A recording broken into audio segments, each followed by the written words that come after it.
Speaker Mike Johnson has called on House lawmakers to return to Washington. They are on their way back to vote on a bill that would officially end the government shutdown. CBS 4 State House reporter Hannah Adamson spoke with lawmakers about last night's Senate vote and the road ahead for the deal now in the House. House lawmakers have until 4 p.m. Eastern on Wednesday to get back to Capitol Hill. That's the earliest they can vote on a bill the Senate passed Monday night to end what's now become the longest government shutdown in U.S. history. The bill as amended is passed.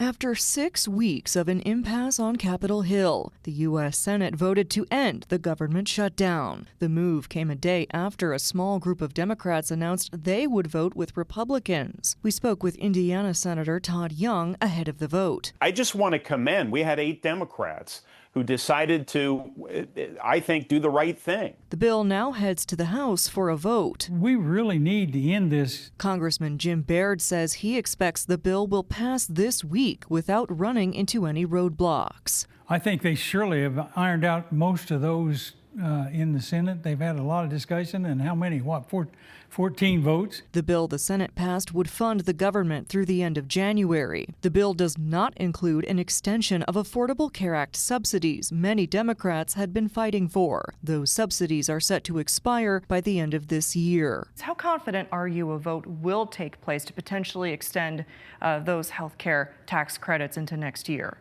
Well, I think they have a partial agreement to maybe fund it through the end of the year and maybe for a year. But that remains to be seen. Indiana Congressman Andre Carson says he will not vote for the bill. A statement issued before Monday's vote reads in part, quote, "Without extending Affordable Care Act tax credits, millions will see the cost of health insurance double, and hardworking Americans just can't afford that." State Representative Ed Delaney says he has no confidence a vote to extend health care subsidies will take place. Other than putting it in a bill, passing it, and having the president sign it, that would indicate it might happen. That wouldn't guarantee it under these circumstances. If the House passes the bill on Wednesday, the government would most likely reopen by the end of this week. Reporting from Indianapolis, I'm Hannah Adamson.